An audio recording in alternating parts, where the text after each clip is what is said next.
Éric Zemmour, un cauchemar pour les femmes. Ce 30 novembre 2021, Joséphine Baker entrait au Panthéon. Une consécration pour la vedette de music-hall antiraciste, femme noire, femme libre. Le même jour, comme un contre-pied à cette nouvelle réjouissante, Éric Zemmour annonce se présenter comme candidat pour succéder à Emmanuel Macron, au poste de président de la République. Son nom vous dit sûrement quelque chose. Journaliste et chroniqueur pour Le Figaro et les chaînes France 2 et CNews, auteur de nombreux ouvrages dont Le Premier Sexe en 2006, Le Suicide français en 2014 ou encore La France n'a pas dit son dernier mot en 2021, Éric Zemmour écume les plateaux de télévision depuis une vingtaine d'années. On le connaît comme polémiste à la rhétorique acérée, accro au scandale, qui répète et assume un discours antiféministe et raciste. Mais qui le prend au sérieux ? 2021, sous les projecteurs fin avril 2021, Mediapart dévoile une longue enquête choc. 6 femmes accusent Éric Zemmour de violences sexuelles. Les victimes racontent des propos déplacés, des attouchements et des baisers non consentis. Un mois plus tard, le média en ligne publie 2 nouveaux témoignages accablants. Résultat ? Eh bien rien. L'accusé, conforté par ses employeurs, selon Mediapart, reste à l'antenne de CNews. Éric Zemmour n'a jamais répondu à ces accusations. Son mépris pour les droits des femmes semble commencer à inquiéter la France en automne 2021, en témoignent des articles qui exhument ses propos sexistes. Avant même de se déclarer candidat à l'élection présidentielle, Éric Zemmour perturbe la campagne de l'aile droite. Il monte dans les sondages. Depuis le mois de septembre, en pleine promotion de son dernier livre La France n'a pas dit son dernier mot, on le soupçonne de mener une pré-campagne présidentielle. IFOP et le magazine Elle publient même un sondage en octobre 2021, qui soutient que 66% des répondantes seraient inquiètes pour les droits des femmes et la lutte contre le sexisme si le polémiste est choisi pour occuper la plus haute fonction du pays. Un sentiment confirmé par une étude de la Fondation Jean Jaurès, qui révèle les intentions de vote des Français ES. 16% des personnes interrogées en octobre voteraient pour le candidat de la droite radicale. Toutefois, les accents masculinistes et le conservatisme social d'Éric Zemmour semblent le mettre à distance des femmes, qui représentent plus de la moitié du corps électoral, précise la Fondation Jean Jaurès dans son dossier consacré aux candidats. C'est particulièrement vrai pour les jeunes femmes, de moins de 25 ans, peu enclines à soutenir le polémiste d'extrême droite.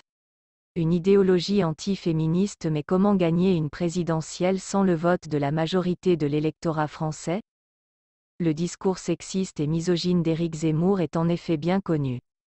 Écrit noir sur blanc dans des livres. Enregistré sur de nombreuses vidéos. Son essai Le Premier Sexe, édition de Noël, publié en 2006, un pamphlet masculiniste, un traité de savoir-vivre viril à l'usage de jeunes générations féminisées, comme il l'écrit, est l'œuvre dans laquelle se lise la majorité de ses idées misogynes. Des propos désormais difficiles à effacer et à ignorer. Florilège glaçant. Il soutient que les femmes devraient être au service des hommes. Un garçon, ça va, ça vient. Un garçon, ça entreprend, ça assaille et ça conquiert, ça couche sans aimer, pour le plaisir et pas pour la vie. Le premier sexe. Dans les années 70, quand le jeune chauffeur de bus glisse une main concupiscente sur un charmant fessier féminin, la jeune femme ne porte pas plainte pour harcèlement sexuel. La confiance règne. Le suicide français. Dans la société traditionnelle, dominée par les valeurs masculines, la femme souffre sans comprendre, mais accepte son sort. Son destin. Le premier sexe, il y a de la violence dans le rapport sexuel entre hommes et femmes. C'est une violence civilisée, évidemment. L'homme doit être un prédateur sexuel civilisé. Il y a une attente de virilité, une attente de violence. RTS. Les femmes devraient remercier les hommes de les tromper avec une pétasse. Ils en sont de moins piteux amants. Le premier sexe, dans une société traditionnelle, L'appétit sexuel des hommes va de pair avec le pouvoir. Les femmes sont le but et le butin de tout homme doué qui aspire à grimper dans la société.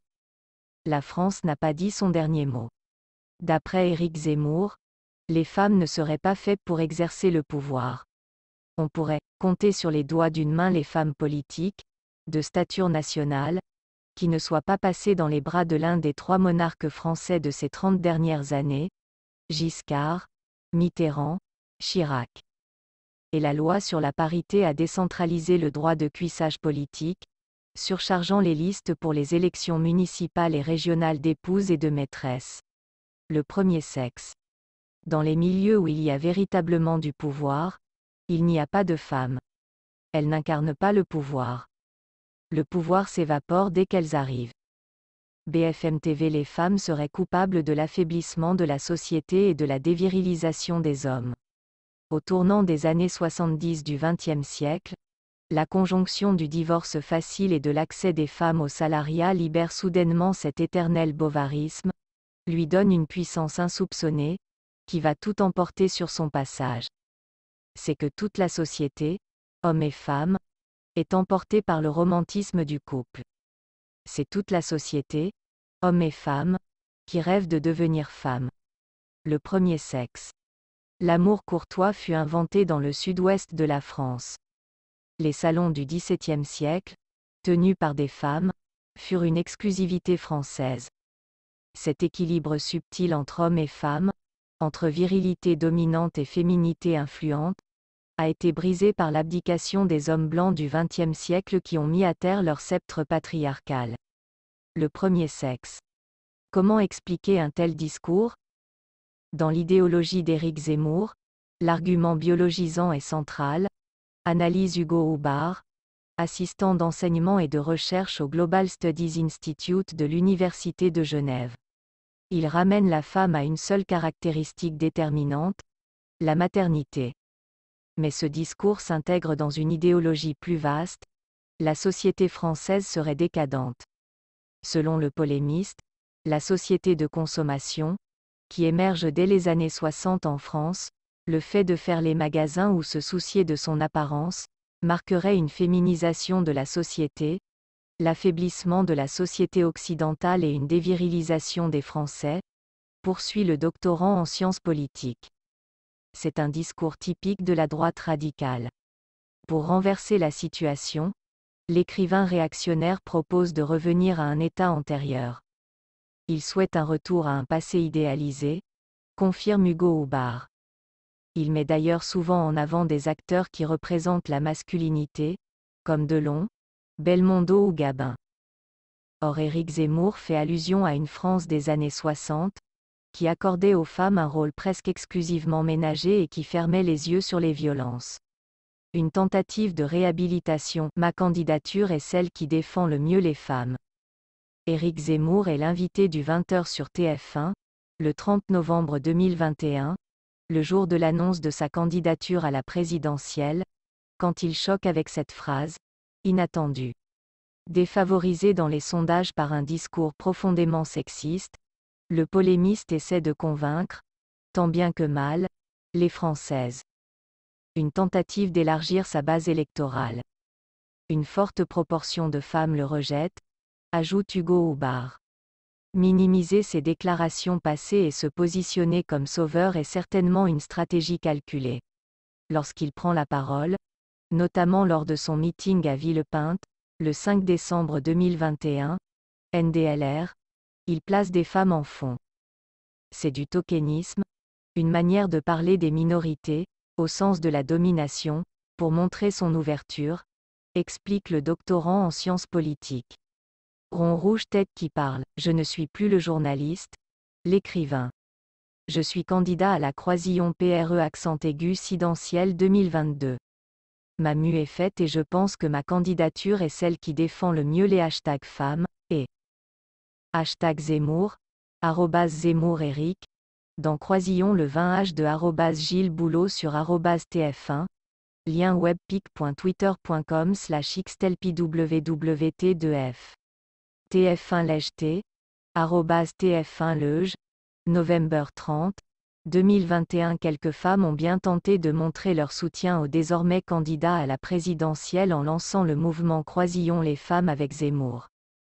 Certaines ont pris la parole pour essayer de réhabiliter sa figure, mais ça ne parvient pas à masquer ses multiples déclarations à caractère sexiste et misogyne, conclut Hugo Houbard. Selon le magazine Elle, de nombreuses femmes étaient présentes dans les rangs des sympathisants d'Éric Zemmour, lors de son premier meeting de campagne à Villepinte. D'après leurs témoignages, une idéologie misogyne et des accusations de violences sexuelles ne les dissuaderont pas de voter pour leur candidat. Rendez-vous en avril 2022 pour connaître le résultat du scrutin, si tant est qu'Éric Zemmour soit parvenu à rassembler le parrainage de 500 élus français nécessaire à la validation de sa candidature pour briguer l'Élysée.